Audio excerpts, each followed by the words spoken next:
Good evening, everyone. Thank you for joining. We will kick off the webinar in the next 5 minutes. Let's just give 5 more minutes to have more people join. Thanks for joining, Ali. Feel free to continue networking on the chat option. Let us know where you're connecting from, and also if you've scheduled your exam. And if you've also scheduled your exam, feel free to share with us the date of your exam. So we will kick off the webinar in the next 5 minutes. Thank you.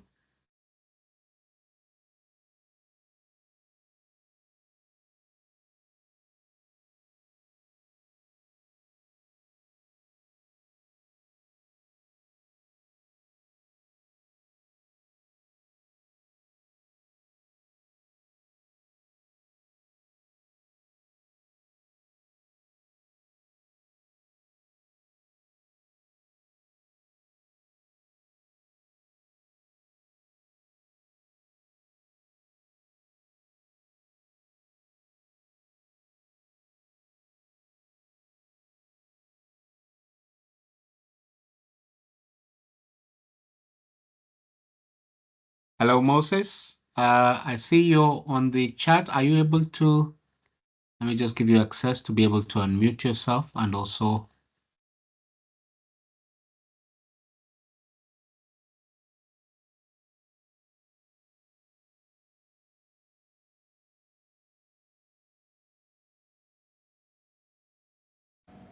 Yeah. Oh, perfect. Yeah, good evening, Tony. Good evening. Yeah. Welcome, Moses. Let's just give 1 more minute, maybe 1 more minute to have more people join, and then we can kick off. Yeah. Okay, no problem. That's fine. Okay.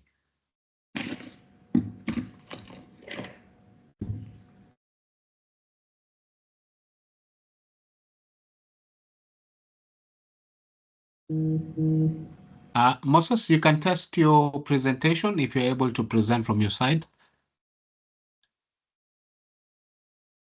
Okay.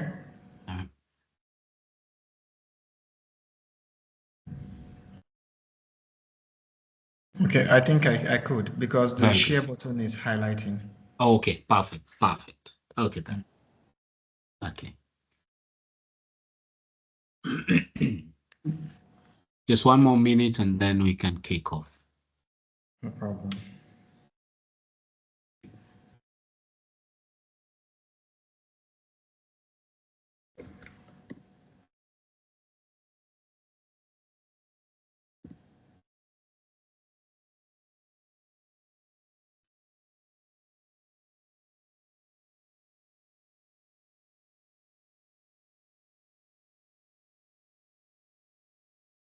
All right.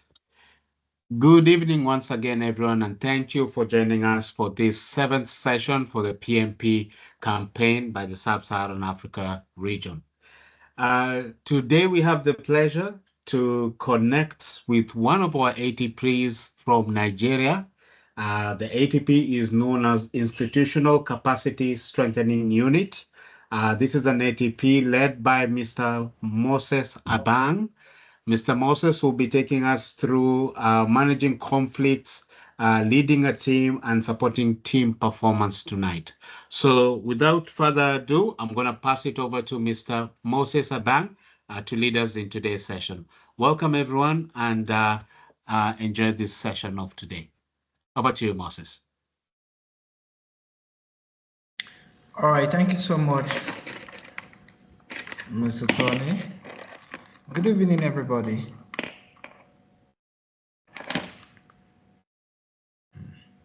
Please, if you can hear me, can you just chat? Can you just type on the group chat or on the chat? Say hi on the group chat.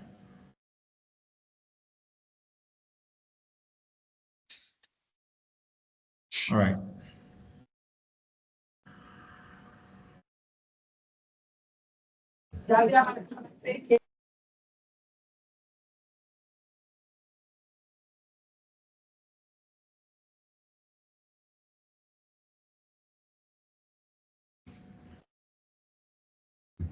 Okay, my name is Moses Abang, and I'm an organizational development and capacity strengthening specialist for Caritas Nigeria.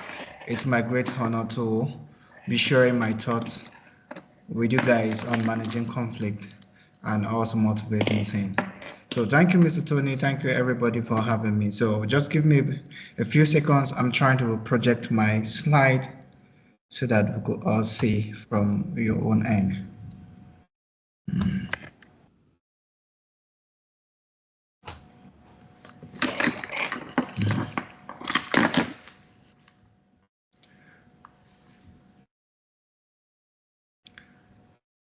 All right. So could you see my slide? Can you see my slides? My Yes. presentation. Yes, we Okay. can. If you can put it on slide mode. I'm trying to do so now. I'm trying to All do right. so now. Okay.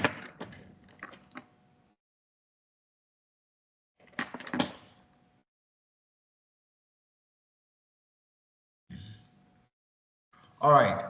So one of the challenges most managers and people leading teams, especially in the development and also in the sub-Sahara context, is managing people, because as long as you working with team members and you have people working on the project, there's necessarily gonna be conflict. That is why Samuel Huntington was talking about conflict being inevitable.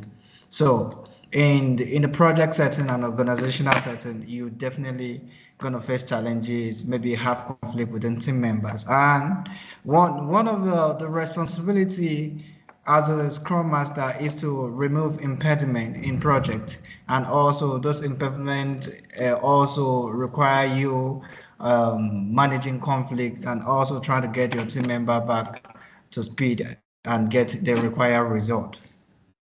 All right, so we're going to be talking about different strategies and also ways of managing conflict in project and in organizational setting.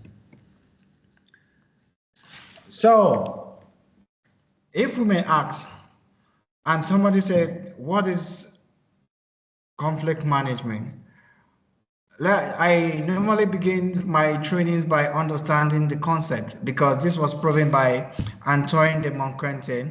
Is a famous political economist. We talk about the primary philosophy of understanding any concept is to first of all diagnose and understand the meaning.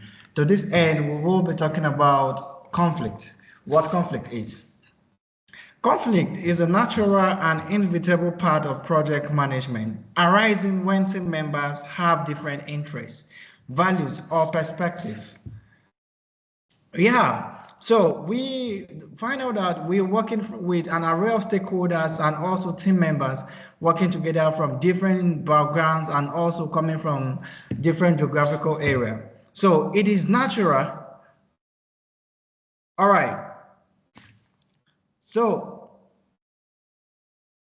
it is natural for we to face challenges, and also especially in managing project. So that's why I put in here that it is a natural and inevitable part of project management. So you cannot stay away from managing conflict, in as much as you are implementing project and you are working with different team members. So when team members have different interests and values or perspective, it becomes a project. It becomes a problem to the project, because it will hinder the growth and also the realization of Mr. set Moses, results. sorry to disturb.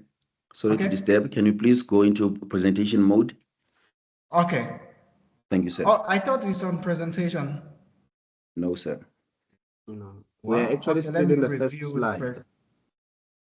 Yeah, Can just down there on the right, on the right where you have at the bottom right, it's actually the grade part. Yeah, just down. Just down again. Where you have the minus sign, sign at the bottom right. If you come down, bring your cursor down, your mouse, then just move a little bit to the left. There's the grade screen there. Yeah. Okay, a grade screen. Yeah, just there You see where we have there's a minus sign to minimize the screen or to maximize, or a plus to maximize. So just next to the minus, there's that screen, the grade screen, the screen there. If you can just click on that, it will move to slide mode. Okay, I could see the mic and the minus sign isn't that showing. There you are there actually. It's okay, this is minimize. Yeah, so just next to the minus sign, there's the screen there. You just click on that screen. There's something like a open book, and then there's a screen on the bottom right side. Okay, let me try to end the slideshow from here. Okay. Yeah, it may be that on his end is showing a slideshow, so maybe just let me start to end the slideshow. Yeah, maybe stop sharing altogether and then share again. Okay. And then share again. Yeah. Okay, that's fine. Sorry about that. No, it's okay. So I can unshare, right? Yeah, try to share again.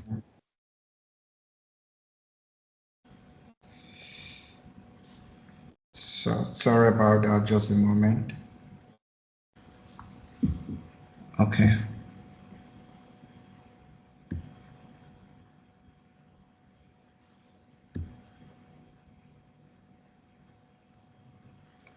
So is it on presentation mode now? It's looking good.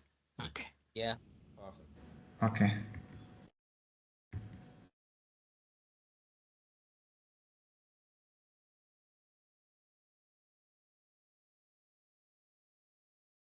Okay, that's fine.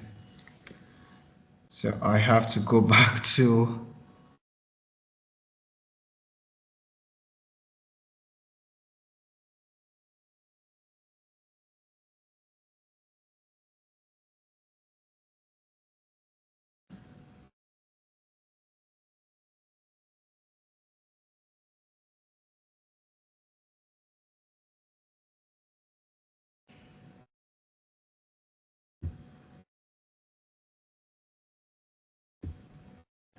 All right, so is it looking nice now? Yes, it is. Mm-hmm. Okay. So I've been struggling to. Okay. All right, that's fine. Okay. I think we are good now. All right. So we talk about conflict being a natural and inevitable part of project management, arising when team members have different interests, values, or perspective. So what this means is once team members start developing different interests, it becomes a problem to the project and the organization, because we are actually working to the realization of a common goal. And remember, one of the duty of a project manager or a scrum master is to remove impediment among project team. So when team members start having interest, it brings about division to the project and also to the organization, which affect the turnover and also the deliverables. So as a scrum master, you have the responsibility of managing those people and harmonizing their interests to make sure that everybody share the same interest and also communicate, because your duty is to communicate the project interest vision to the entire project teams. So you have the responsibility to harmonize team members and also channel their effort and responsibility to achieving the desired goal and desired result. So it is important for project management, especially it is effective. Importance in project management. Effective conflict management is crucial for project success, as unmanaged conflict can derail timelines, harm team morale, and leads to poor decision making. Yeah, so this is one of the importance and some of the dangers identified. While we are implementing project, if some conflict while your team members working together and you leave some people, some conflict unresolved, it's very dangerous because it can affect timelines. For example, now I want to take a case study where, let's say you are working on a durable solution project in the development space, and you need to go to the field to maybe the logistic team and the project team, you need to go to the field to actually conduct an assessment. But on the situation where team member A is not relating very well with team member B, and at some point, maybe they're about to make a presentation. So because of the fact that they are not in good terms, it becomes a problem. Maybe there are some things that member A has forgotten during the course of his presentation to the stakeholder. Because they are not in good terms with member B, he will not actually fill in that particular gap for team member A, because team member B is actually looking for ways, and also as a ways for team member A to slip off and messed up, so that he could come back and say how he actually messed up. So this is not actually affecting team member A, but rather is affecting the general project and also the organization. That is why it is important effective conflict management is crucial for project success, and also unmanaged conflict can derail timelines for you to meet up the timeline. Well, remember when we talked about the triple constraint triangle in project management, you must actually keep the scope, the resources, and also the time equal. So at that point, when team member A is not actually filling in for team member B, it becomes a problem, and also it delayed the timeline for tasks and activities to be achieved. And also it could also lead to poor decision making. Why is it poor decision making? Because it deprives the entire team members from contributing, especially when you adopt a very bad leadership strategy. Maybe you adopt an autocratic leadership strategy because you don't relate with the entire team member, and it becomes very difficult because you take decision without proper consultation. And the situation in which you take decision without consultation of the entire team members, not necessarily entire team, with key members, it becomes one-sided, because experts might be left out due to unresolved conflict that might have occurred or emanated during project implementation. So it is important for you to resolve conflict as a manager, harmonize your team member, make sure that everybody is brought to book, and also everybody is working in line with the project goals and the project vision. This will ensure meeting up timelines and also making correct and appropriate decision within the time frame. PMI standard on conflict management, because every other principles, every other sector have their own mechanism in managing conflict, and also how they see conflict within the organization or within the project. But in PMI standard on conflict management, PMI emphasizes on proactive conflict management to ensure smoother project progress and better team dynamics. Why? Smoother project progress, because what PMI is emphasizing is, while you are implementing, because of the fact that you are managing conflict, it gives you the opportunity to have smooth project implementation, because participant, team member A, team member B, team member C sees themselves as a team. So in team, for example, in football, well, the number 10 is not actually relating well with the number 9. It becomes very difficult for the number 10 to give passes or make passes to the number 9 to score goals. But remember that the aim of that team playing that football is for them to win that match and for them to score goals to win that match. But because the number 10 has issues with the number 9, it becomes difficult for them to communicate and also win matches. So PMI is emphasizing that for you to have a smooth project management process, you must identify and manage conflict appropriately.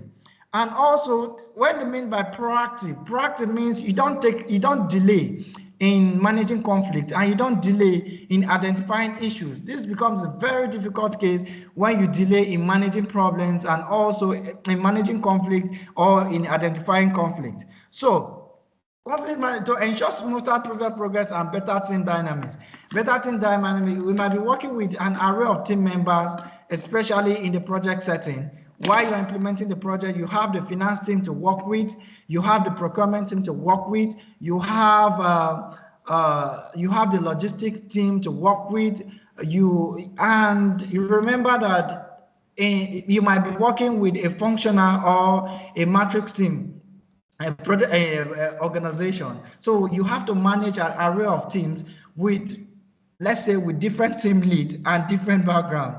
So it is very difficult for you to constantly harmonize and proactively manage team conflict so that you actually gain the required result and also satisfy, meet up a client satisfactions.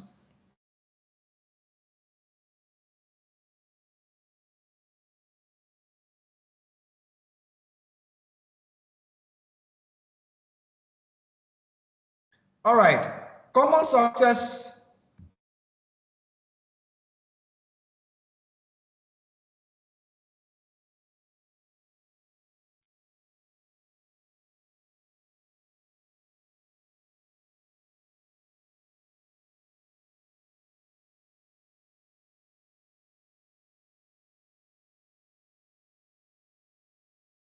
Common success of conflict. Now, common sources of conflict. Now, in organization, we notice that we have an array of conflict that arises and that also may hinder project success. But there are a lot of conflict that may actually affect in project implementation. But we have identified a few of them that are common within organizational setting and also within a project management setting. For one, we talk about miscommunication. Miscommunication due to misunderstanding due to unclear instructions or assumptions. This is one of the common sources of conflict that we actually face in project management. Because of the fact that maybe you don't communicate outrightly to project team members, or team members miscommunicated to each other and they start developing hitches among themselves. We said, oh, you ought to have done this within this time. And he said, but you did not write that email to me on time. Why didn't you write the email to me on time? I should have known what to do, but because you didn't write the email, the other party will say, I assume that you ought to have done this thing before this time. And we are lacking behind due to the fact that you failed to act. By this, they are actually taking blames on each other. So they start having ill feelings among themselves and they have developed conflict within themselves. So miscommunication is actually one of the problems that causes conflict in an organization. Remember, one of the crucial duty of a Scrum Master and a project manager is to remove encodement and also proper communicate to the project team. Communication is very key throughout the project lifecycle. You have to communicate to the stakeholders, you have to communicate among your team members, they have to understand the project growth and also the stages. Are there risks that are actually hindering the project? What are the issues? What is the stages of issue management? And what are actually the conflict preventing us from actually achieving our particular goal? So, with this, it is very important, it is very, very key for you to have a clear communication pathway and also communicate regularly with team members so that you communicate to them in clear terms. They understand their roles and responsibilities in the project and what they need to do during project implementation. Another source of conflict we have identified is different priorities. Conflicting goals between team members or stakeholders. Yeah, it happens often, especially in Nigeria or in the development space, the NGO space. Conflicting goals between team members. You could see that, oh, there are some activities that are depending on each other. You know that why you identify activity, the next stage is for you to sequence the activity sequencing. So some activities are dependent on each other to be carried out. And because of the fact that you are waiting for, let's say you're implementing an HRD project, you are waiting for the advocacy team to conduct advocacy before the care and treatment roll out their own activities. It becomes a problem. And also the care and treatment want to meet their own target, and the advocacy team are actually delaying them from meeting the target because they have other priorities at the time. This becomes a very, very key problem in achieving their desired result. At some point, they start exchanging unpleasant emails, and this might lead to conflict within the two teams and also the two team lead. Stakeholders are primary key in project implementation. So it is very, very key for you to constantly communicate the project progress with the stakeholders and also let them understand the role and what you are communicating. So if they require changes, you have to actually look for a strong feedback mechanism to communicate feedback to you so that you understand where you can manage the stakeholders. That's why we have tools like the stakeholder analysis tool, and also we have the stakeholder matrix where you manage stakeholders' expectation. So different priorities also affect conflict. And the next one we identify is the resource limitation. Scarcity of resources can cause dispute over allocation. Some projects, you see that you might not have the required resources to implement the project. And with this, some team members tend to manage the resources. And because of the fact that there are not adequate resources allocated, you begin to look for ways on how to allocate those resources judiciously. In the course of doing that, other team members from other units might begin to feel that you are favoring the other team and you are not favoring us. This actually becomes a very key problem for you to manage while you are implementing project. So make sure that you do appropriate budgeting and also do proper cost allocation to see that each activities that has been budgeted for, that has been identified within the framework, is properly budgeted for, and also allocate the right resources to avoid conflict. Personal differences, variation in personalities, values, or work styles. Yeah, there's the personal idiosyncrasy. People are actually different. As a project team member, as a project manager, as a scrum master, you should develop mechanisms and ways of managing people from different variation in personalities. Some are actually introvert, some are extrovert, or some have different styles. There are people who can work with pace, who have that pace to work in speed. There are some people who cannot actually work in pressure. So you have to actually develop styles to see how you can accommodate those people, and also deliver your work effectively. So with this, I'll just pull back to the chat. And also, if you have any question, you could just write in on the chat board. And if you can hear me, please confirm by saying hi on the chat board. All right. I could. Okay, I could. Thank you so much. So sorry, I speak fast. Okay, right. I could. I will take it slowly. All right. Thank you so much.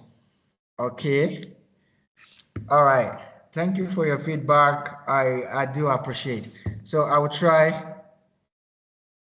try to take it slowly as much as I could. Thank you so much. All right.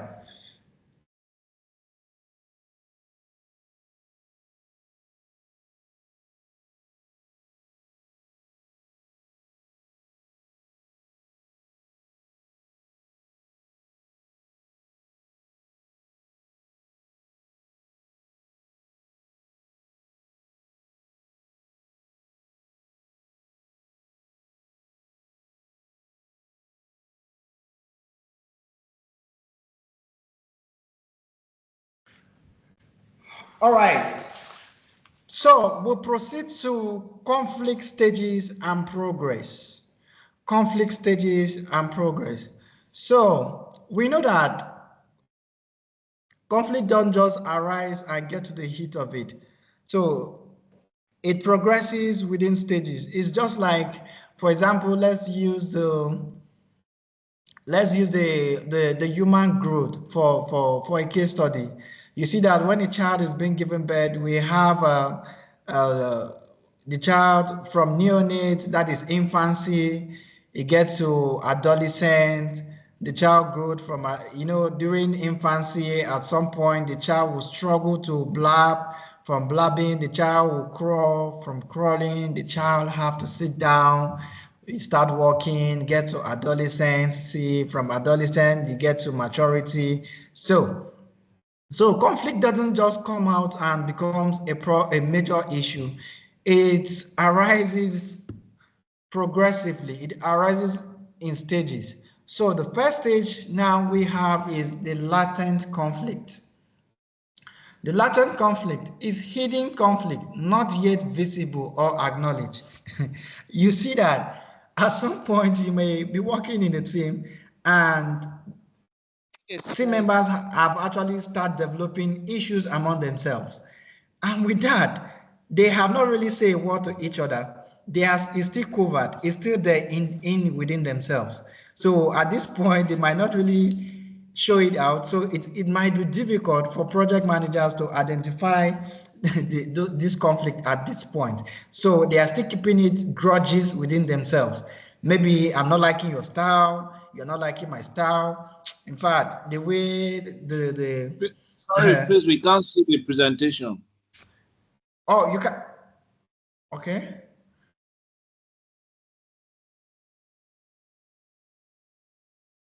Can you see it now? No, please.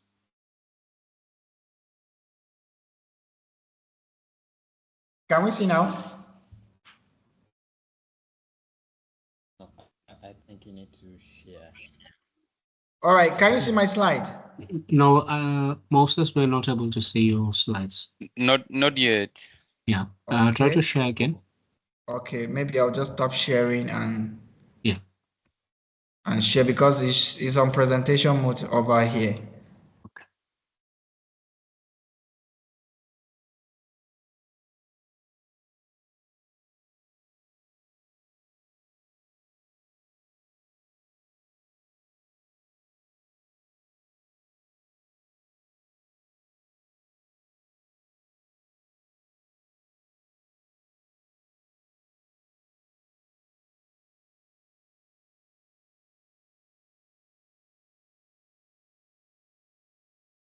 All right. So is it clear now? We can Yes, see it it now. is. Yeah. Okay. All right. Thank you so much. So like I said, conflict developed gradually and it developed into stages. And I was saying is I use the human development for a case study from infancy to adolescence to maturity. So conflict in project management setting, maybe you are leading a team, you see that at the latent conflict stage, it is difficult for you to identify. It might be difficult, not it is. It might be difficult for you to identify because at this point, the conflict is still hidden and is not yet visible to acknowledge. Maybe they are just actually at this point, team members are having grudges against each other, maybe because of the way you reacted or the way you sent them emails or the way they actually performed during their outing. So at this point, it might be causes of jealousy or some. So they start harboring things within themselves. So at this point, in this scenario, it's very difficult for a third party to understand what is actually going on, especially when you are not working closely with them, because it's still within themselves. This is at the latent stage. So after the latent stage, because of the activity, it keeps growing. If it's not resolved within themselves, it goes to perceived conflict. In perceived conflict, awareness of potential disagreement, though no action taken. So at this point, they start having some disagreement within themselves, maybe in meetings or while they're on the field or trying to carry on an activity together, and you're saying, oh, this is what I feel that should be done. The other party will say, no, that is not the way we normally do it here. I don't feel that this is the right way. So for me, I'm not going to abide by what you're saying. So at this point, they are not taking action within themselves. As in, they are not taking action, physical action, but they are actually disagreeing with each other. And when they constantly do that, a third party can easily identify that, oh, these people don't normally agree this time. It seems there's a problem. So this is a perceived stage. So you can actually perceive from their from their interaction and the way they disagree with each other. So if it persists, it will not go to a felt conflict. So this felt conflict was borrowed by a German sociologist, Jonathan Bradshaw, when he was talking about, when he was categorizing it. So a felt conflict could be seen that emotional response starts to build, affecting team morale. So at this point, people don't, as a team member, stop supporting each other as a result of how they have issues and they cannot really coexist. So it will start affecting the team morale, especially if they have supervisees beneath them. And this supervisee would be loyal to his own boss, and the other person will be loyal to this boss. So what is the danger? The danger is that it begins to slow team activities and it begins to slow deliverables, which will generally affect the project. So at this failed conflict, this can actually be determined. A project manager at this point, you should be able to dictate that, oh, this person actually have a problem with this person.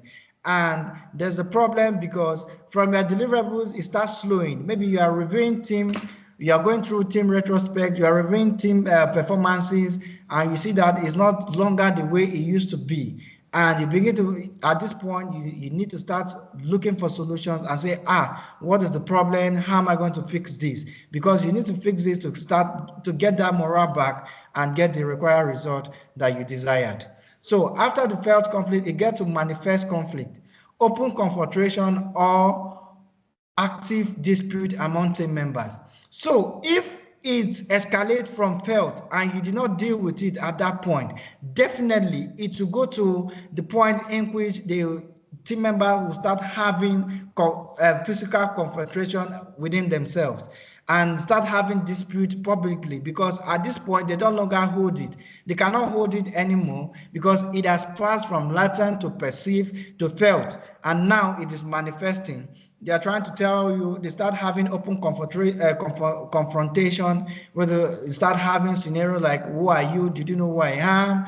You don't have the audacity to come to my team to order me. You don't have the capacity to write this nasty email to me. So it is actually against work ethics, and also it might be, I don't know, but 90% for organizations I've consulted and I've worked for, it is a no-no situation for team members to have open confrontation, and also for them to have exchanges of abusive or harmful words against each other. So at this point, if you fail to address this conflict as a project manager or as a scrum master, it will actually linger and it will escalate to the aftermath. The aftermath is the consequences of the conflict, whether resolved or not. There will be consequences. So the consequences will be either you might lose the project, also you might breach safeguarding policies, organizational and sectoral safeguarding policies. It will slow down your activities, your output. It will also slow down the outcome, and it might affect your client's requirement, which will actually lead to losing the contract, or actually come to the fact where the contract will be reallocated to different team members, so to different organizations. So conflict is very key. It doesn't just move from latent to the aftermath. For conflict to come to these consequences, it has actually progresses judiciously from latent perceived. So as a scrum master, as a project manager, you need to develop those skills. You need to develop, you have to have the capacity to identify issues and study your team members to know where they are not actively interacting or coexisting together, because you are a leader, you are a scrum master. Your duty is to remove impediment among team members and produce that quality result that was asked and you desired to have.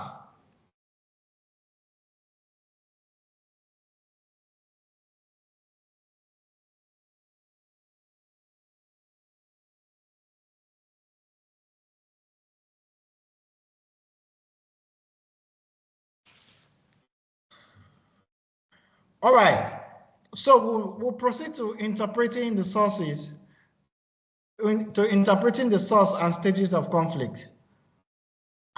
The first source of conflict is what is the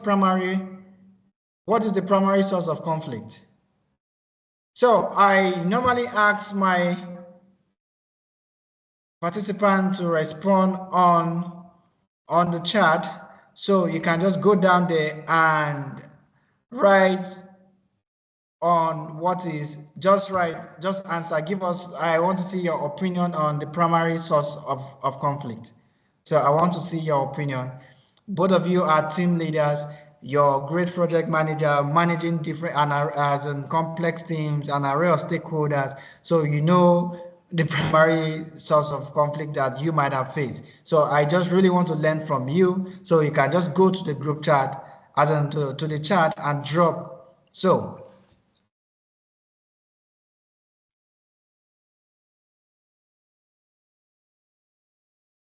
all right, so I want to see your comment. Perfect, Charles. Yes. Okay. Miscommunication. Okay. All right. Personality clashes. Okay. Lack of communication. Awesome. Limited resources. Awesome.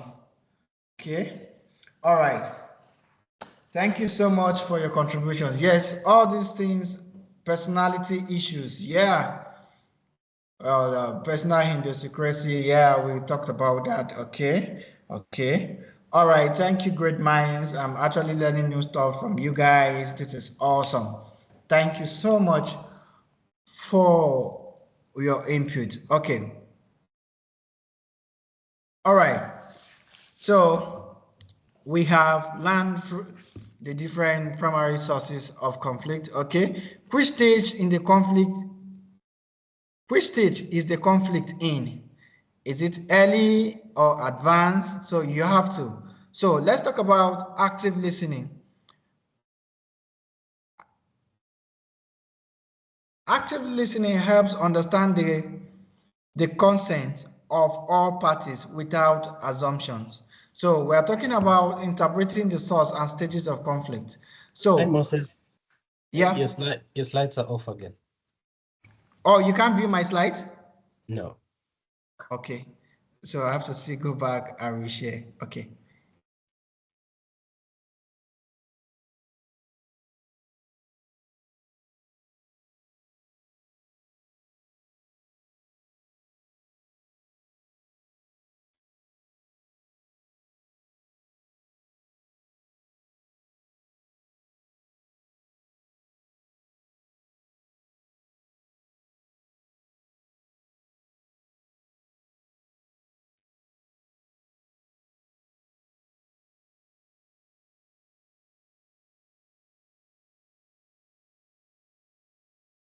All right, can you view my slides now?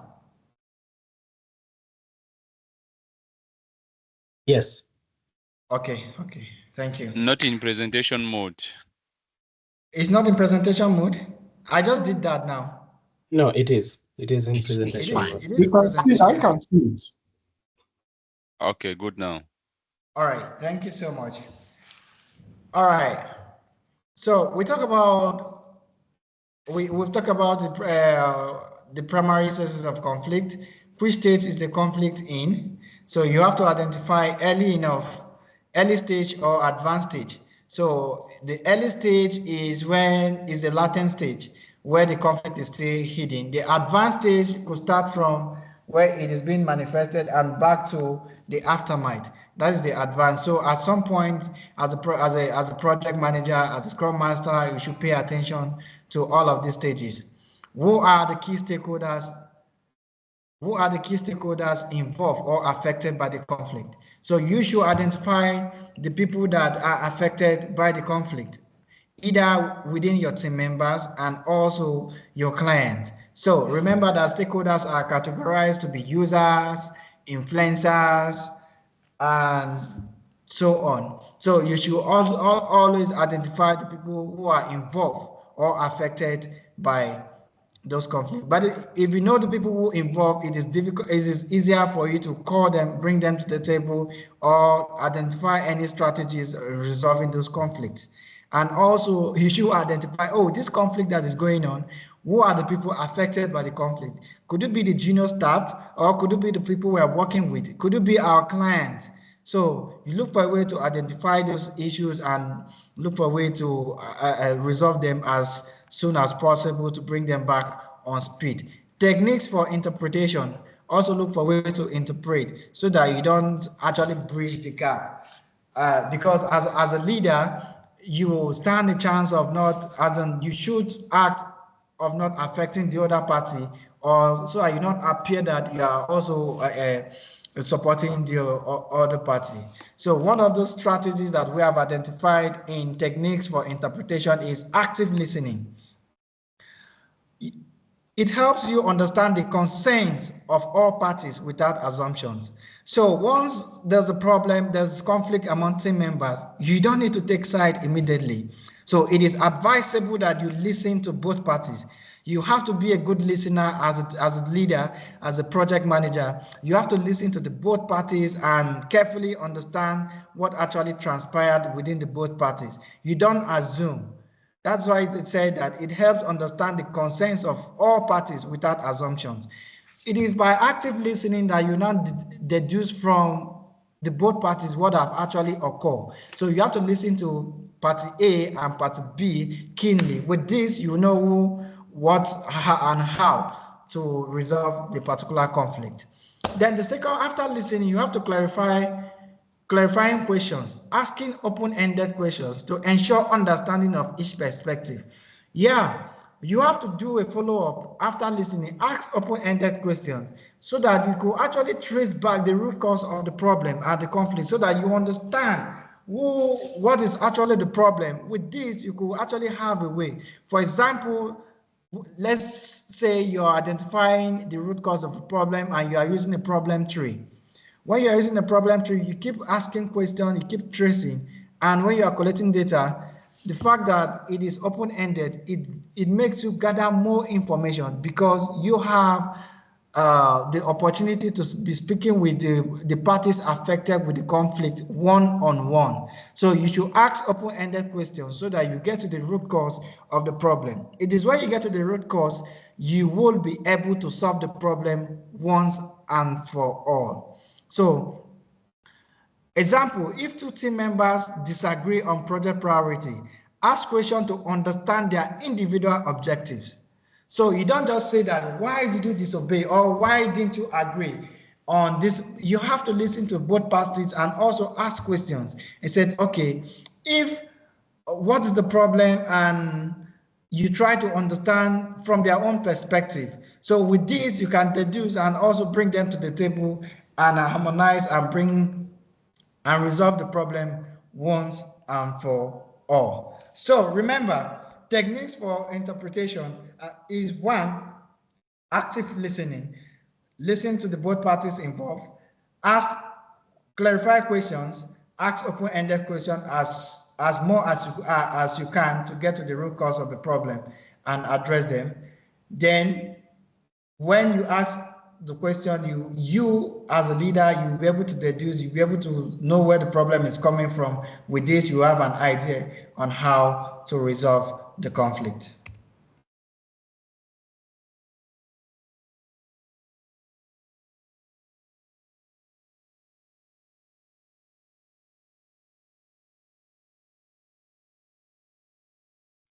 Can you still see my screen? Yes, yes. Okay.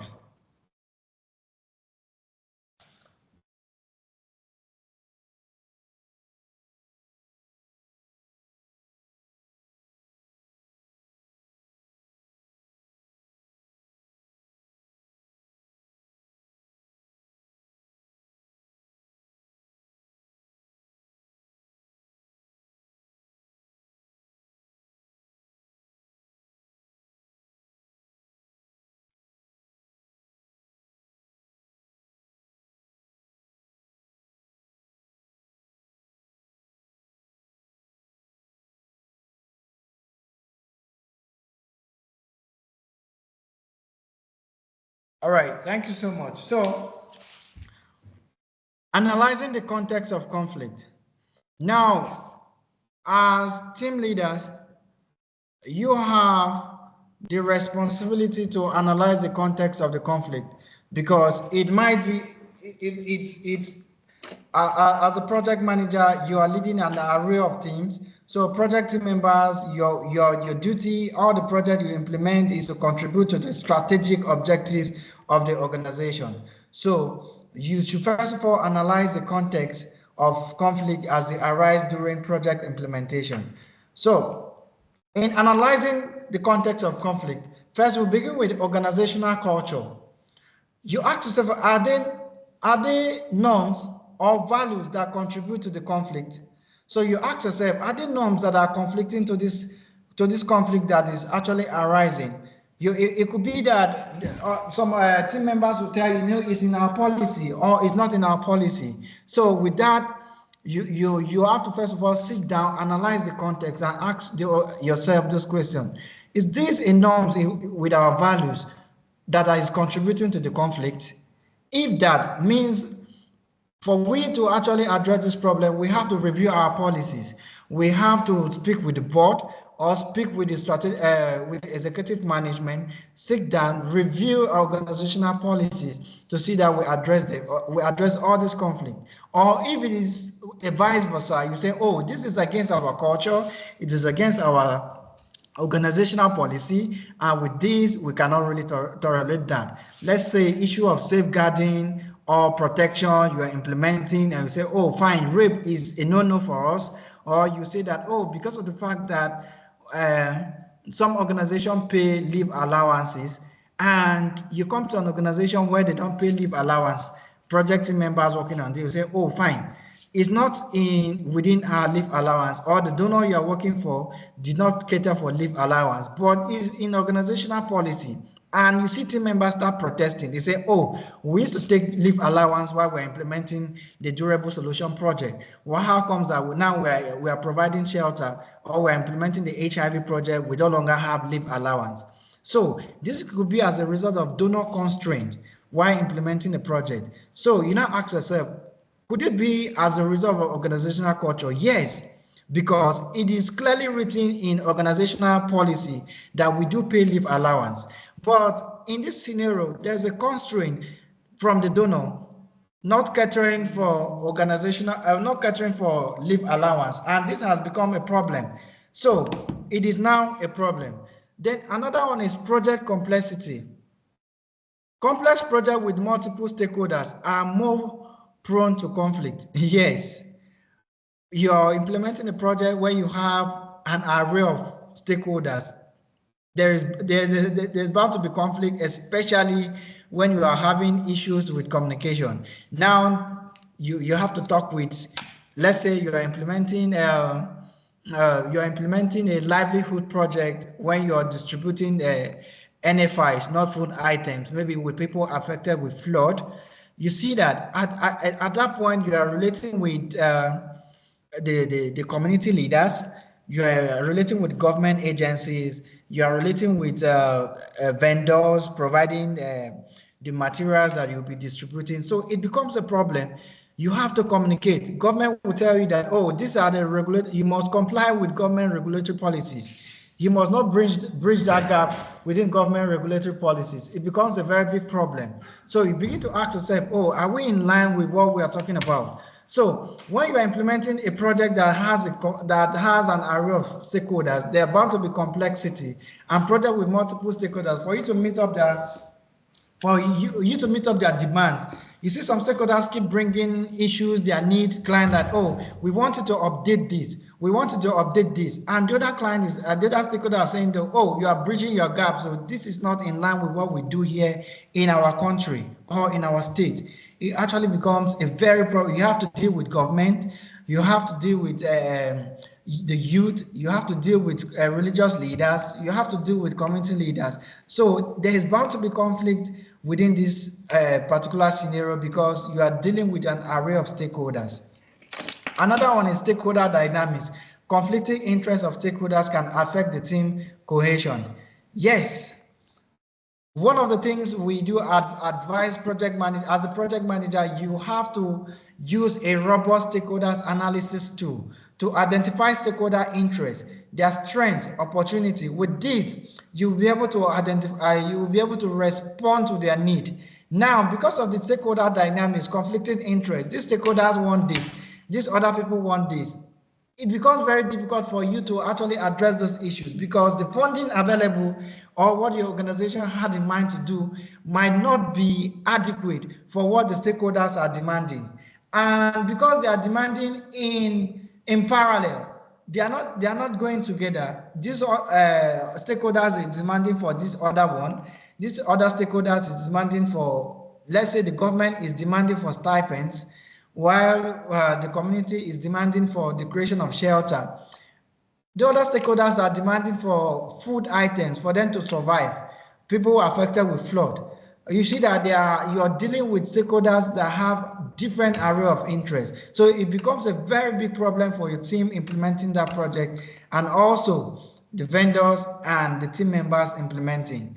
They will say, oh, I want to work remotely. Some team member will say, please, can we work to remotely, like 2 days in a week? Some will say 3 days in a week. And because you have deadline and you need physicality, it becomes very difficult for you to manage this complexity that might actually occur.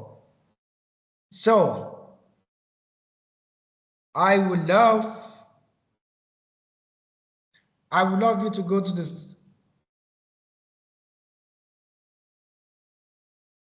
All right.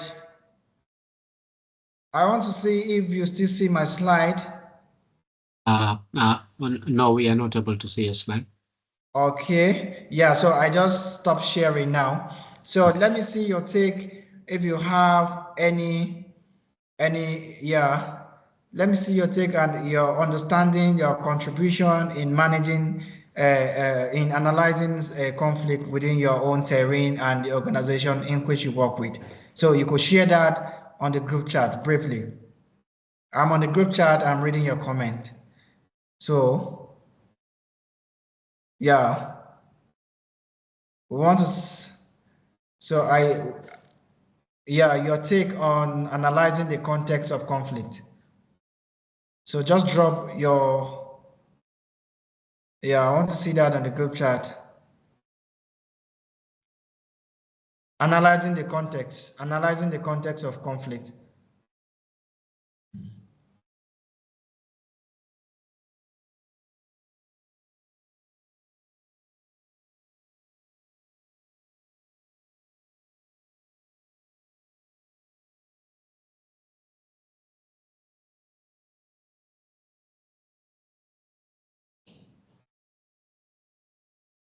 Awesome. Okay, listening. Okay, fine. Listening to, yeah, multiple stakeholders with various misalignment demands. Yes, awesome. Awesome. Okay. Okay, cultural differences for virtual teams. Yeah, yeah, this is also good. Also, especially coming from different backgrounds, it becomes very difficult for you to harmonize their thought, especially when you don't see them physically. I love that virtual. Well, you know, when you see people, you might have an idea on how to deal with them, but the fact that you are dealing with them virtually, it becomes a problem. Yeah, it becomes a problem. All right.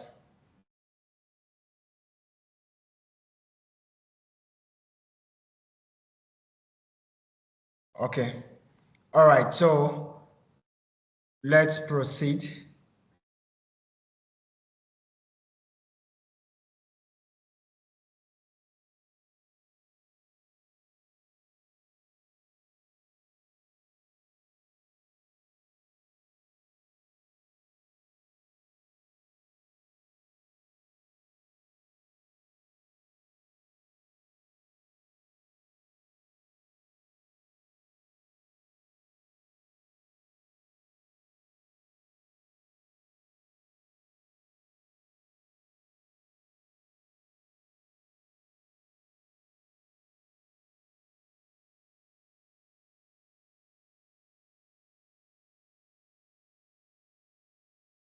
All right, can you see my slide?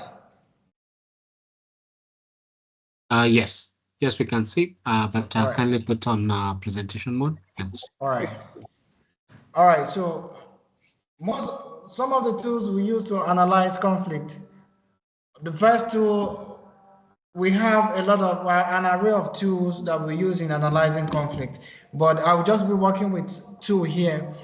The first one is the SWOT analysis tool, identifying the strength, weakness, and opportunity to the conflict. So this tool is used to identify the strength, the weakness, the opportunities, the threat to the conflict. So what are the strengths in this conflict? Which party has the dominant strength, and what are the effects to the project? You now ask, what are the weaknesses? So if conflict arises, what is the weakness of this particular team member or this particular party? What are the opportunities from this conflict, and what are the threats to the conflict and also to the project? So you have to constantly identify and also resolve conflict by using this tool. So for internal, it is helpful for you to identify the strength of your team members, especially what they are capable of, and also you should also identify their weaknesses, which is also harmful. Yeah, you should identify the weaknesses, what they are, as in what is their weakness and their contribution to during the project intervention. So are they external? The external are always the opportunities that might actually attract, which in most cases it's very limited. So it is we only have, you can take advantage of external conflict when your competitors are actually competing with each other, when there's a conflict between each other. So you can actually maximize your opportunity, position yourself as a credible competitor and take advantage from that. So you should identify the threat that will come afterwards. We talk about the aftermath of conflict, where we're talking about strategies and sources of conflict. So you should identify the threat of the conflict to your project and to your organization. You should also understand the influence and interest of each party in the conflict. So you use the stakeholders analysis metrics to identify their interests and also identify their strength and identify their strength in the conflict and also in the project. So when you have an idea of the stakeholder interest, you now know what is actually posing the conflict, and you will identify the proper and adequate way of addressing that conflict. So SWOT analysis is a great tool we use to analyze conflict and also identify the strength, the weaknesses, the opportunities, and the threat that might be confronting each conflict during project implementation.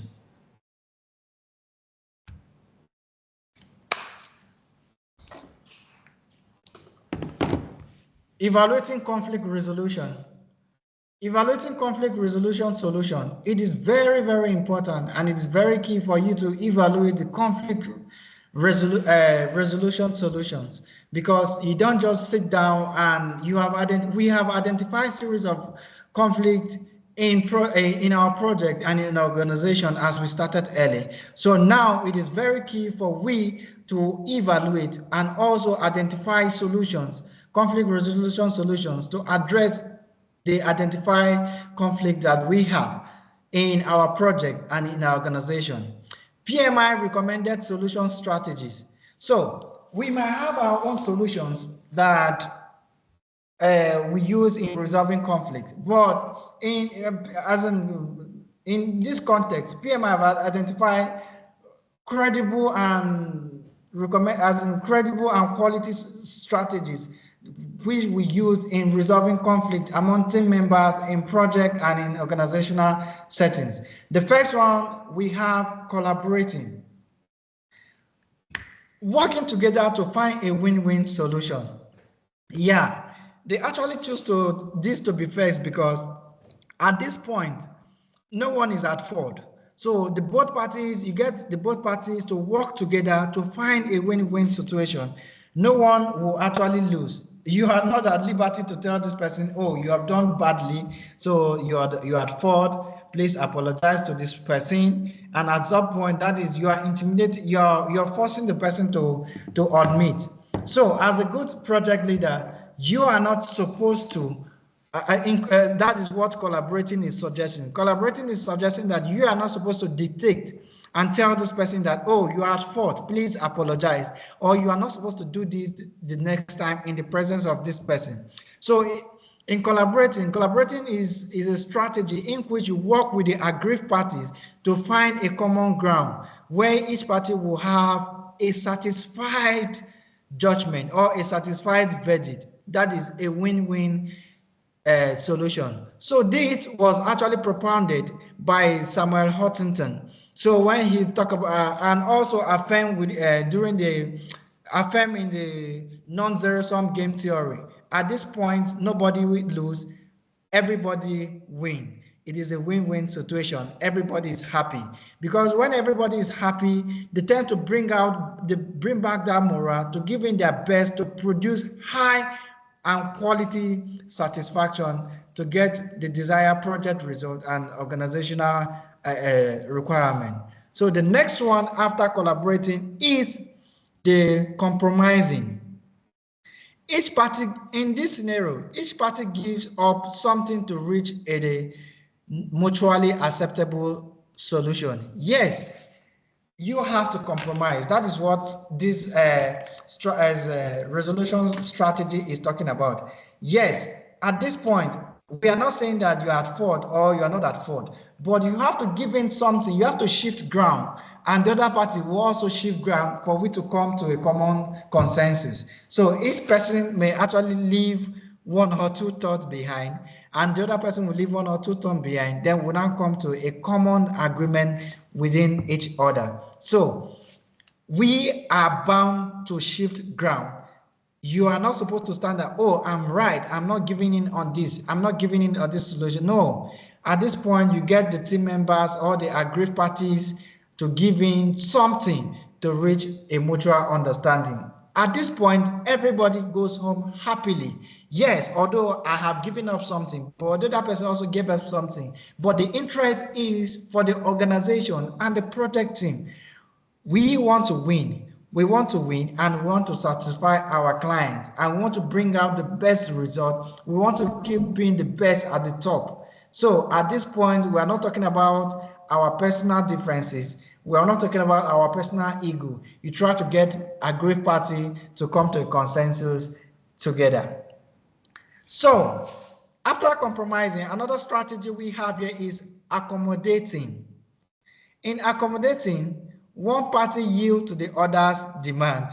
Yes, this might sound so difficult for some party member to do, but I feel that at some point it worth it for the good of our client, for the good of the project, and for the good of the entire organization.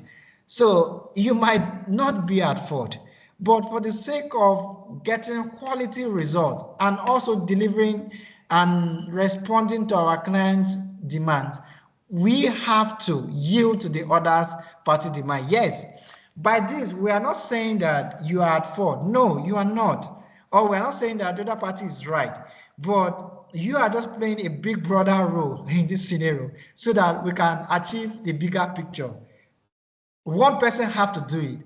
And at this point, you advise team members to actually act maturely and see the vision of the project, not just their personal interest. So one person is required in this scenario to play the big brother role, to actually accept the other person's demand, and let's move on.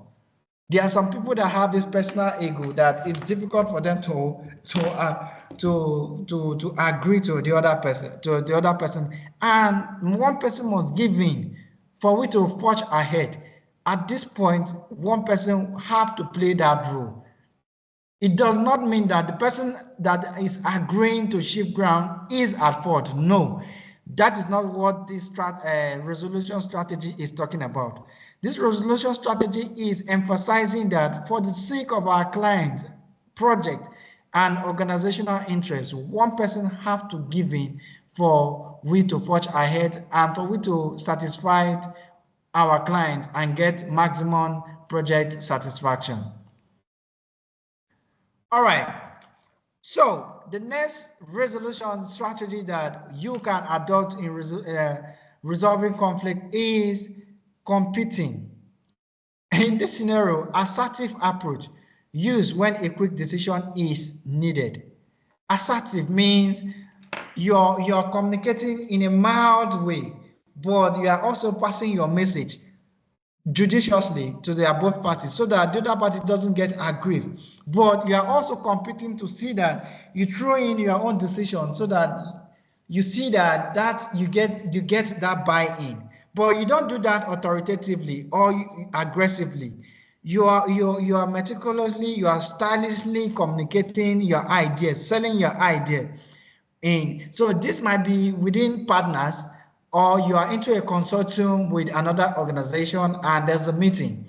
At this point, you need to sell in your idea.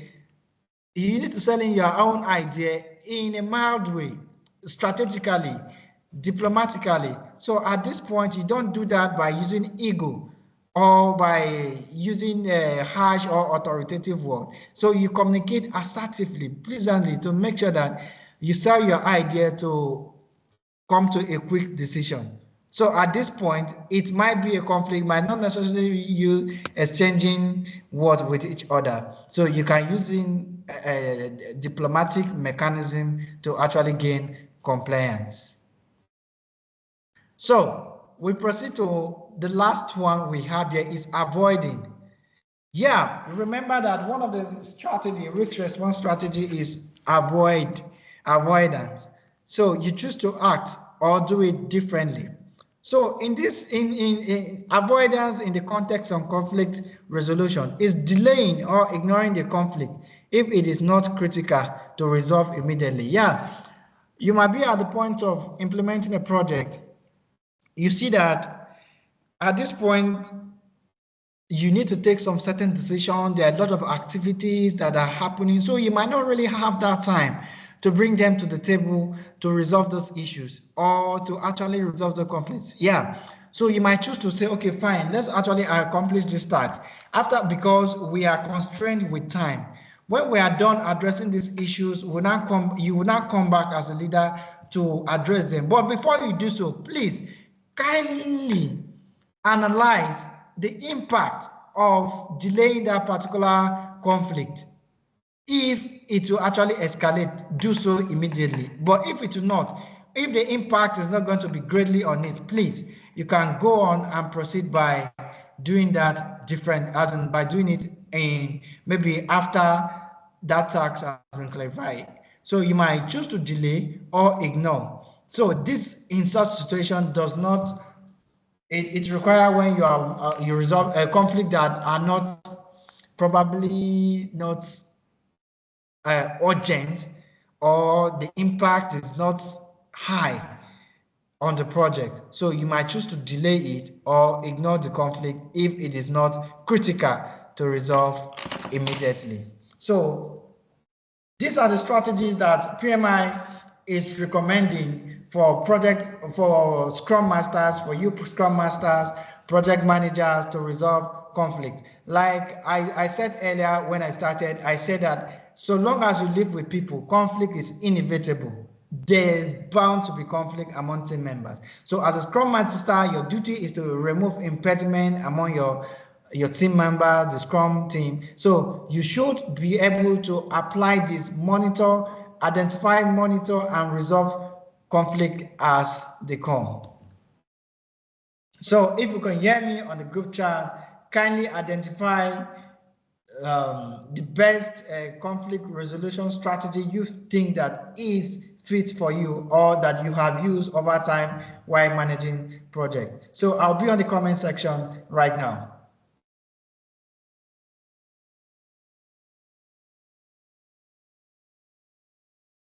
All right, somebody say collaborating, okay. Somebody said collaborating has been his own. Okay, collaborating. Okay. All right. Okay, problem solving. Okay. Okay. Smoothing. Okay. All right. So I'm learning new strategies on how to resolve conflicts. The ones that the conflict resolution strategy that competing. Okay, fine. This person has to come from a business organization. Okay, competing, passively passing your idea to gain compliance. Okay, that's fine. All right, awesome. Okay. Are there alternatives for each of these resolution techniques? Are there alternative terms for each of these resolution techniques? Yes, there might be other alternative techniques given to the context which the conflict, which you find yourself, which the conflict is at the moment in which it emerges. So there might be alternative. Just like a law, in law there's an exception to any. There's always an exception. Yeah. So there are other alternatives, but these are the one that PMI actually judiciously prescribed for us, and I feel that I have used them in several projects, even in organizational settings. They work for me, starting from collaborating down to competing. So it has worked for me for competing, especially with partners. That's why when I was talking, I mentioned partners. For consortium, one of the projects we implemented with, we collaborated with the British Council. So it was a consortium, and I think we needed to take a quick decision and get back to the EU. So for we to get buy-in, we we adopted the competing styles. So I just really want to know the ones that you have used over time in your project or in your organization. So please, the comment section is still on. We're waiting.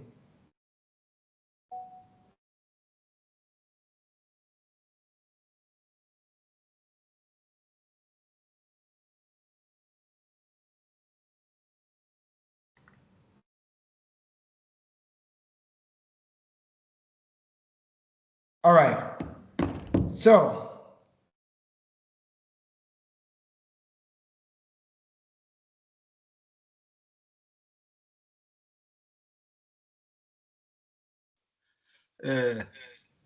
sir. All right, I can hear you. I would like to note when I say alternate terms, in some textbooks, for example, for avoiding, they use avoidance. Yeah. They use withdrawal. Okay, yeah. For the collaborating, they use problem solving. Problem solving. Yeah. Is there any terms we can be used in the exam? Maybe in the multi choice they specify withdrawal instead of avoiding. I want to know this another terms used for each strategies. Okay. All right. Thank you so much for that contribution. I feel everybody could hear you clearly. So that was a good. That's why I mentioned earlier. I said it based on the context that the conflict emerged or you're trying to resolve. So I actually appreciate for you dissecting that particular angle in the like problem solving. So you can decide to resolve the conflict by solving that particular problem. So at this point, both parties don't need to actually get at loggerhead together because you have resolved the problem. You have actually resolved the problem. Yeah, so it's an exception. There's an alternative. Rather than maybe competing or bringing them to the table, or you could just resolve the problem and solve the problem and everybody moves on. So that's a good one. Thank you so much. Okay. So in the absence of no any other contributions, so we just proceed.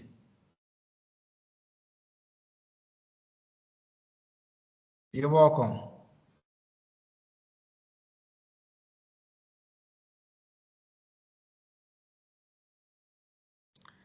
All right, recommending an appropriate conflict resolution approach.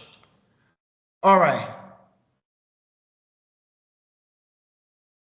I'm trying to put that on presentation mode. All right, recommending an appropriate conflict resolution approach. Yeah, so PMI actually have an array of conflict. They have, like I stated earlier, that there are a lot of conflict resolution strategies, but these were recommended by Project Management Institute, and I have used them, I've tested them, and they work for me. Yeah. So recommending an appropriate conflict resolution, there are some key you should take into consideration. One, criteria for selecting a resolution strategy. What are the criteria for selecting a resolution strategy? So you should take note of those criteria. So why are we selecting competing? It could be that people are fighting, please. Both parties have issues and is affecting deliverables. You don't choose competing. So we want to negotiate terms and reference with our partners, which we are in a consortium with.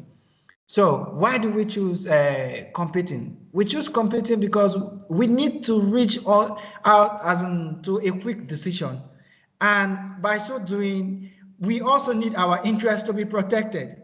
And we need also to communicate with our partners persuasively to get our buy-in, and also not to bring in issues or bring in misunderstanding within between us. So at this point, we choose competing because, firstly, the interest of the organization has to be put in front during this consortium. We are not at any competition, we are not actually on any competition with them, but technically we are, because at this point, we need to take a quick decision on something, and we are in partnership. We need to protect the interests of our organization, so we choose competing. And I was glad that I saw a lot of people, some of managers posting competing. Yes, especially in the business case, in the business, you have to. So we're doing that. You have to justify why you are choosing this resolution strategy. So now, if you choose collaborating, why did you choose that? You should justify. If you choose, let's say, avoidance, why are you avoiding it? Could it be that you don't have time to actually resolve this conflict? Could it be that, oh, you don't want the headache of people coming to table, you actually choose to solve the problem, to resolve the problem? Yes, so you should justify why. Brainstorm with maybe your technical team or anybody closer and decide why. You as a leader, you should brainstorm and decide why you are actually going with this strategy.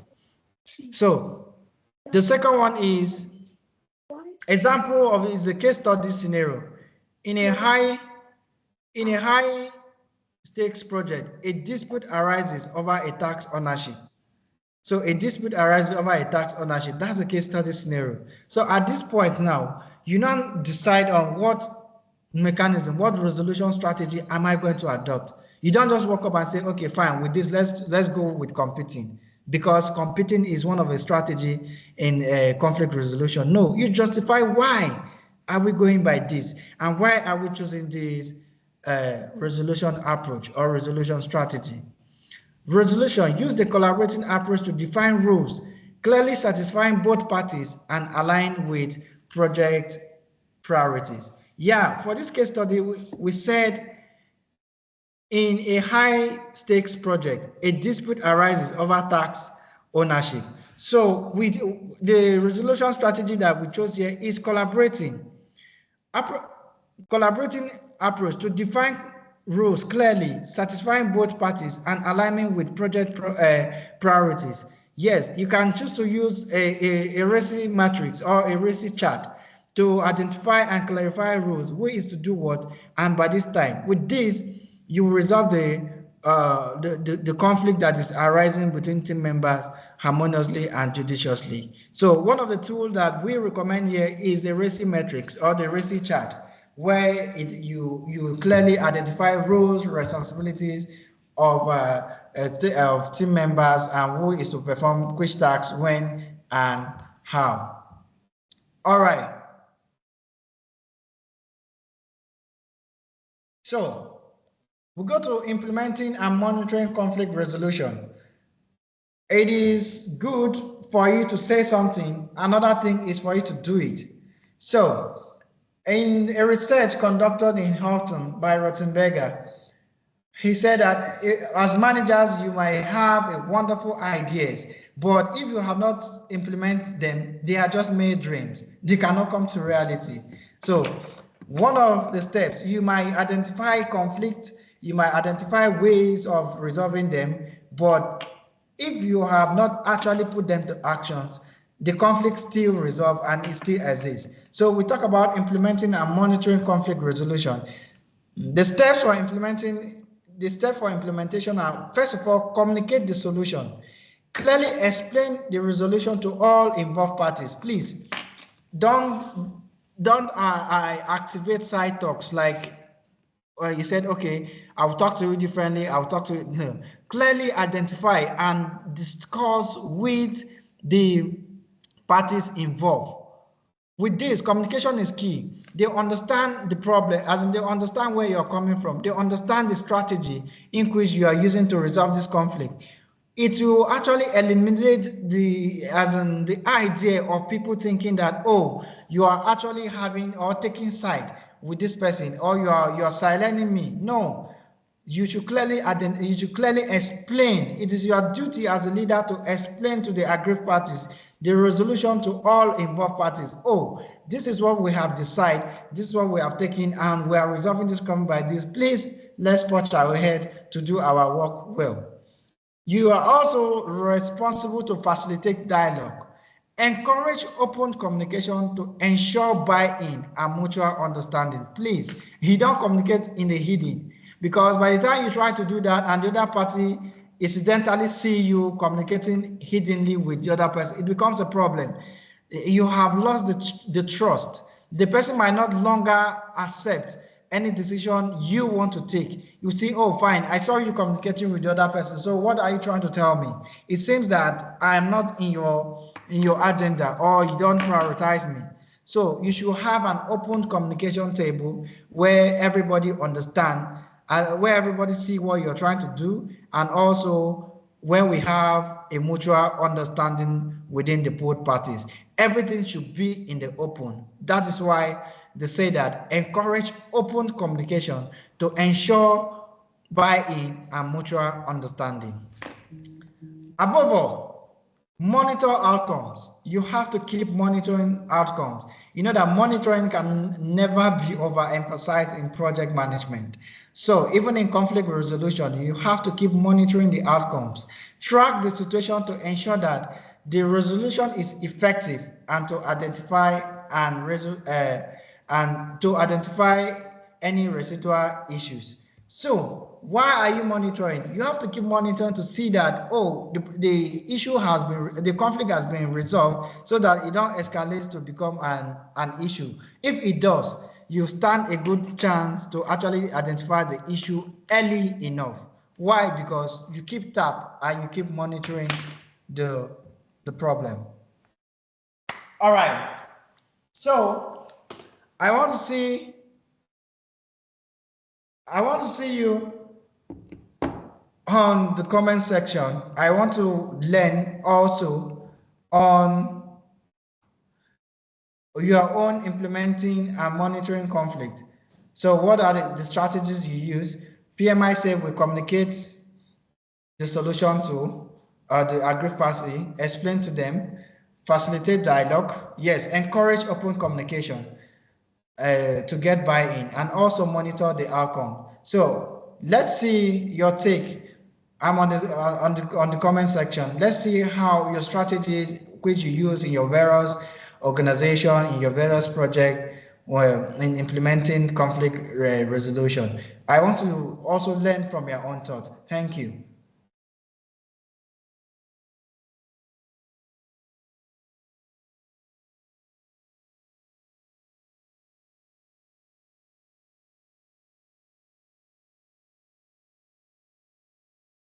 Okay. So how do you, okay? How have you been managing your own conflict? Okay, what if we can solve the conflict with our first choice? Yes. Yeah, our initial speaker, yeah, one person actually educated us on problem solving. Yes. If you can solve the problem, yes. Why not? You are taking action, yes. By resolving that problem, you have taken an action. Yes, you can. Why not? Okay.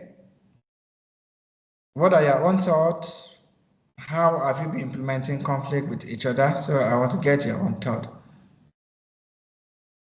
Okay, somebody said solving problem. Okay.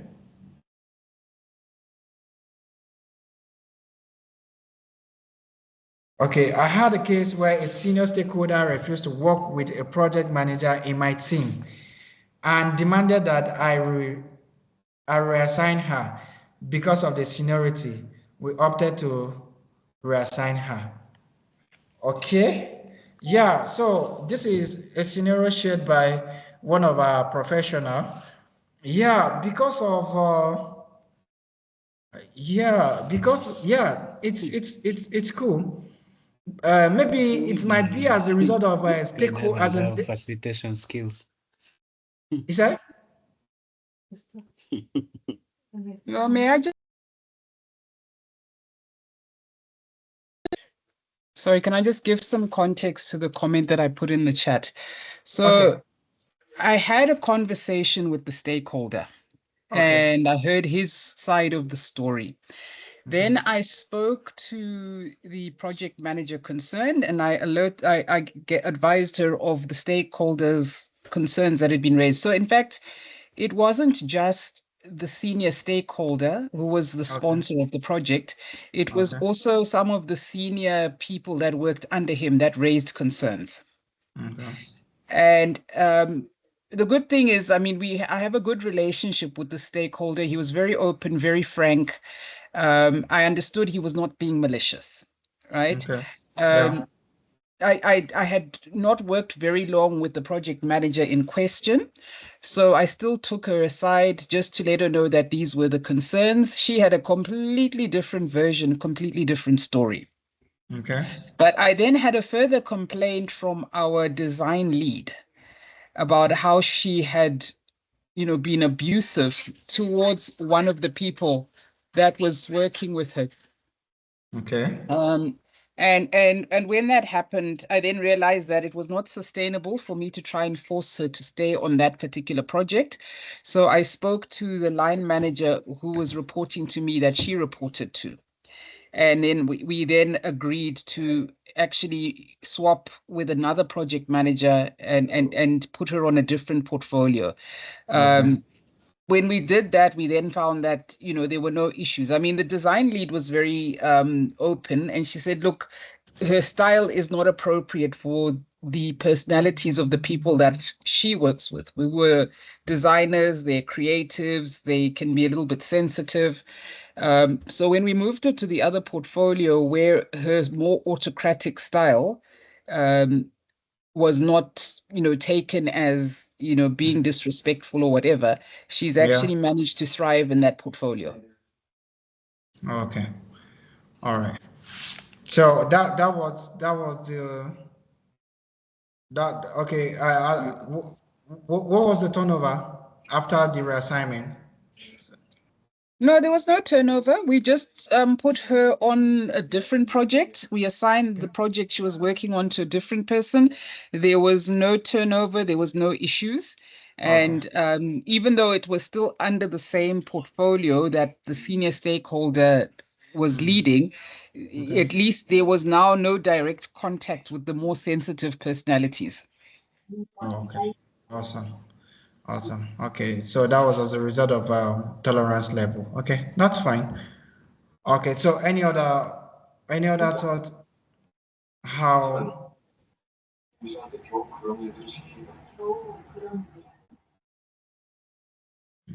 So we could just hear from any other thought from anybody before we proceed.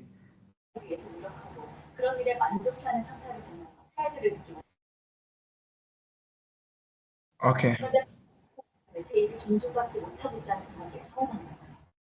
All right, so let's proceed. We're almost.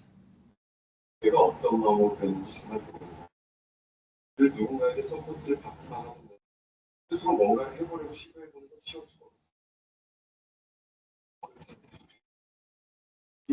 right, so can you see my slide?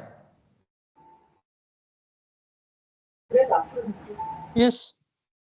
Okay. Yes, we can see the slide. Okay, thank you.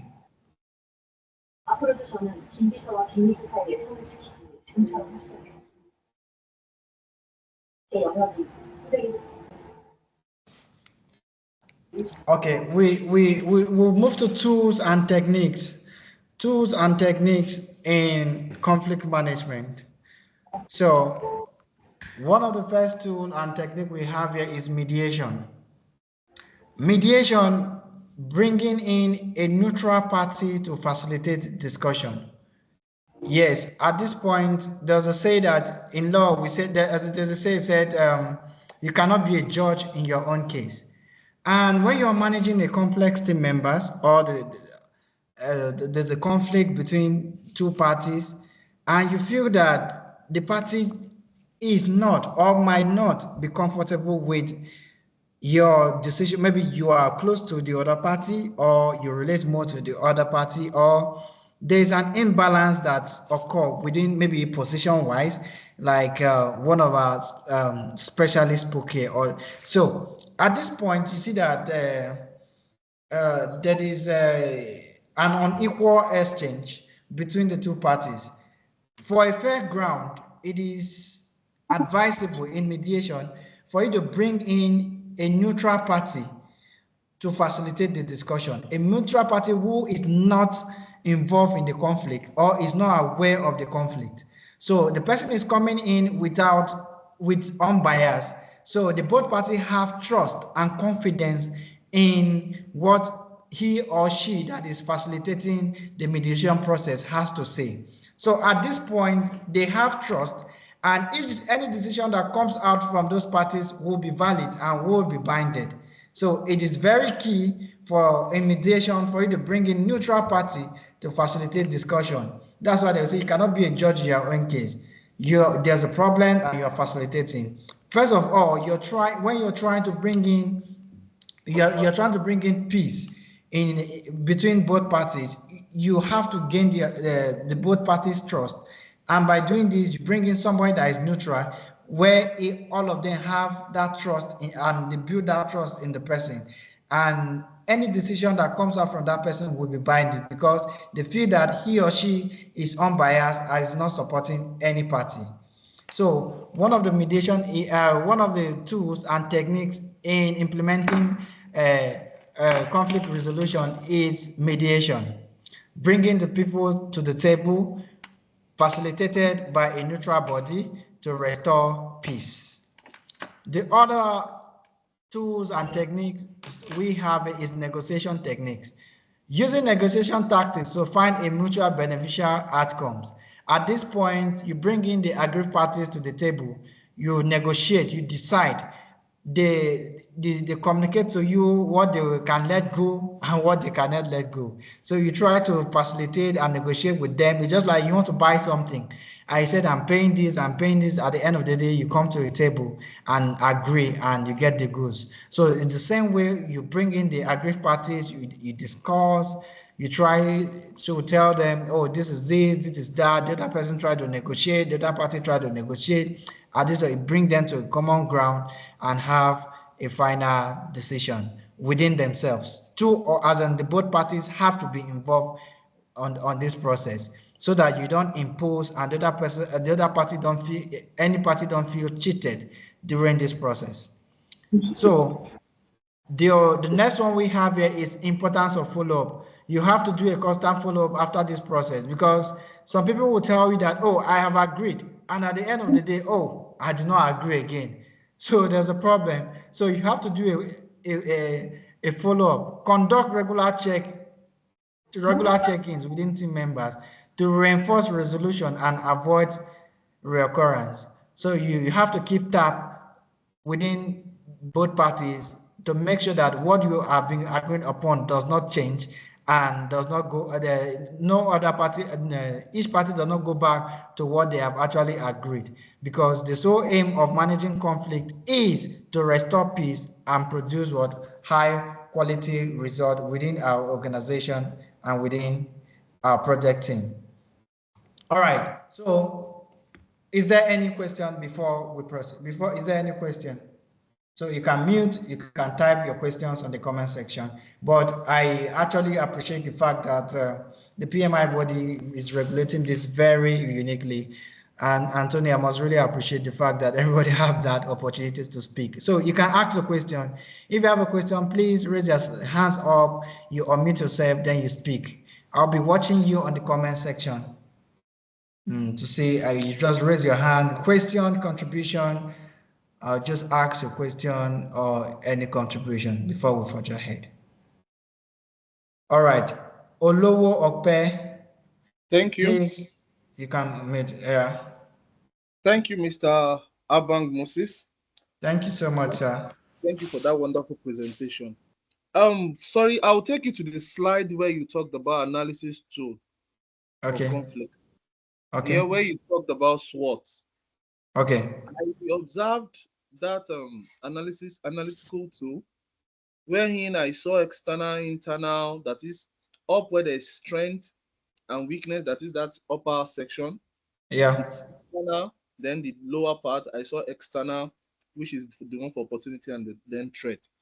And then the color for strength was showing, I think one was showing helpful, while the other one was, I think the threat was showing harmful. Okay. Okay, so I want to bring out a scenario here. Okay. Then I want to talk based on that scenario with this. Now, all right, please go on. There's this, let's say, a scenario where there's a project manager that is not PMP certified. Yeah. And then there's a conflict. Yeah. Of maybe non-payment of PMU's staff salary. Yeah. Okay, that's project management unit, one of the officers in the PMU salary. And that lingers for a year. Yeah. So now, based on that's a conflict, because that happens to be, yes, that's a conflict. So now, based on this SWOT, if we are to analyze that, or let's say the scenario I'm trying to paint is, I'm trying to paint a staff that has its influence in driving the project success, it's high, but its power influence is low. Yeah. Okay, that's what I'm trying to create. So okay, now, so now, looking at the SWOT analysis, if we are to analyze this particular scenario I painted, are we going to say it's harmful?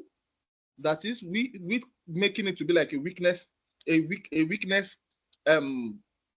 threat as in a threat in a way, or we say it's helpful when it comes to the conflict. What I'm trying to make you see is it's a conflict. Are we going to say the conflict it's as a very big?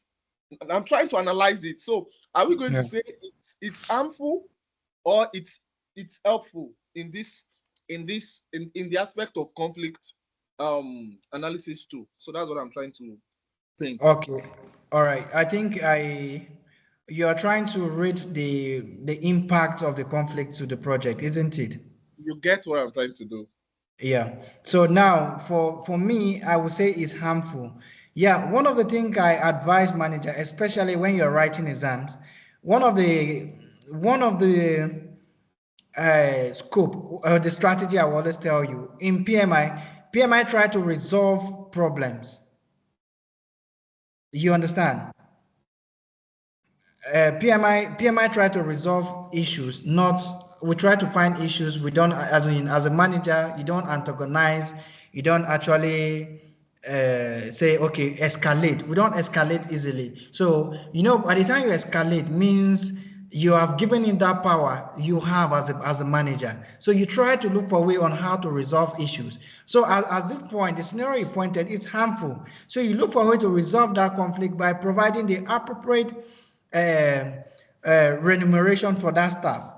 You know that even in international labor law, you know that wages go according to the work, isn't it? To the labor. Yeah.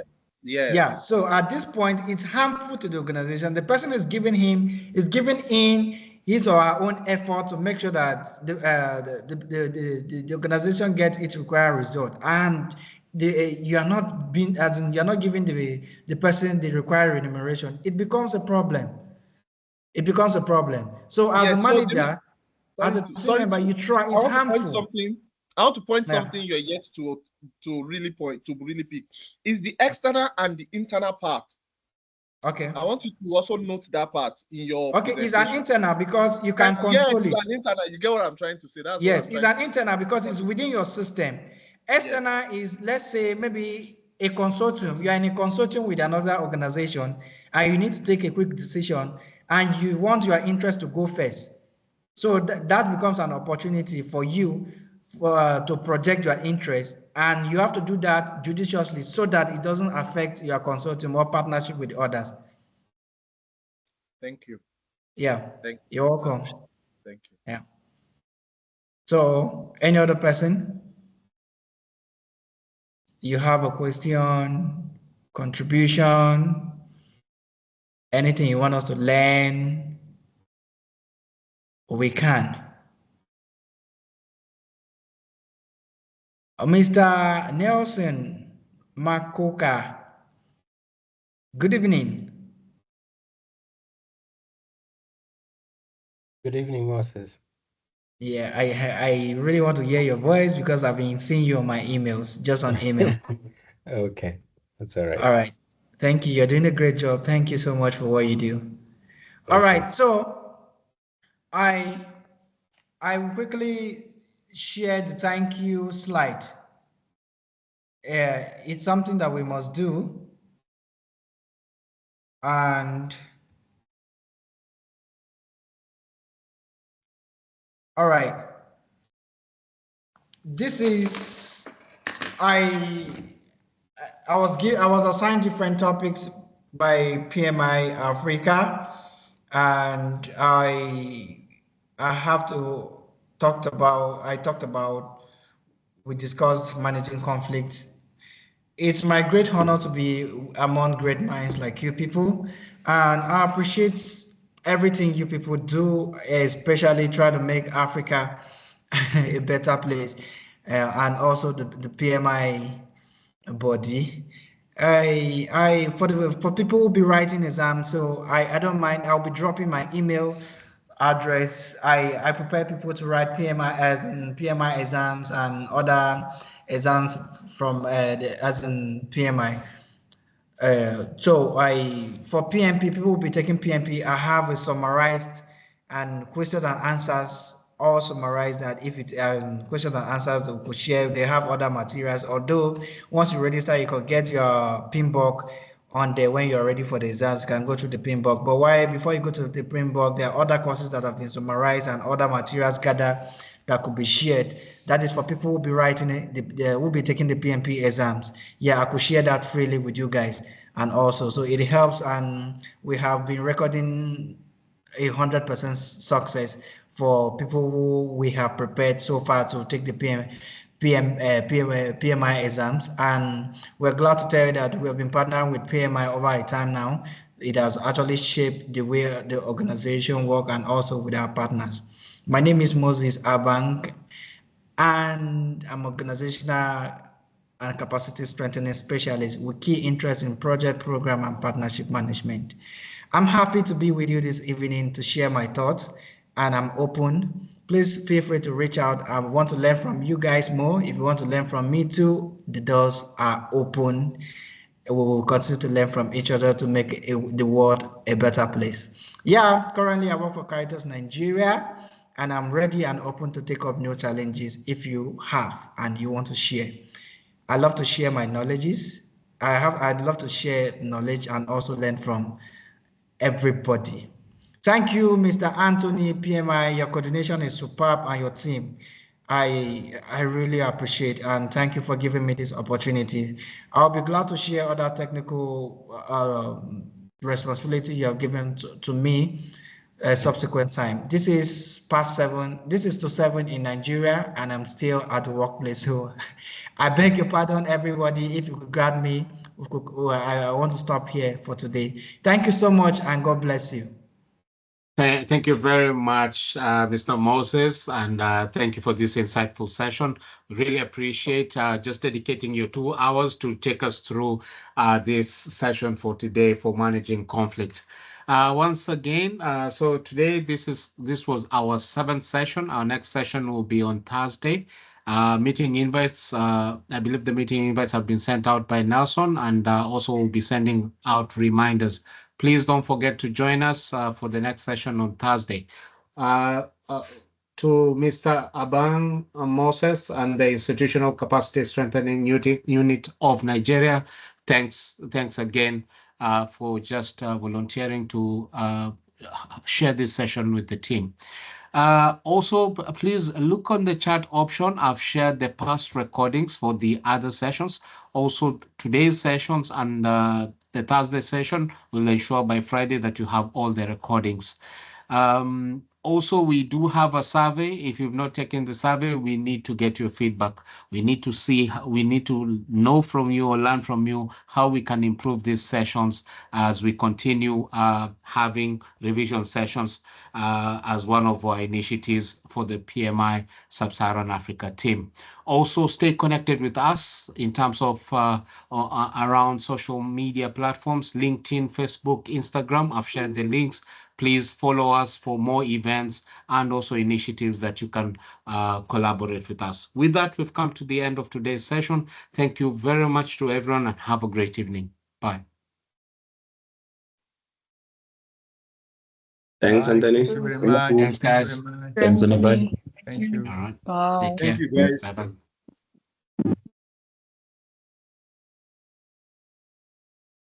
Bye-bye.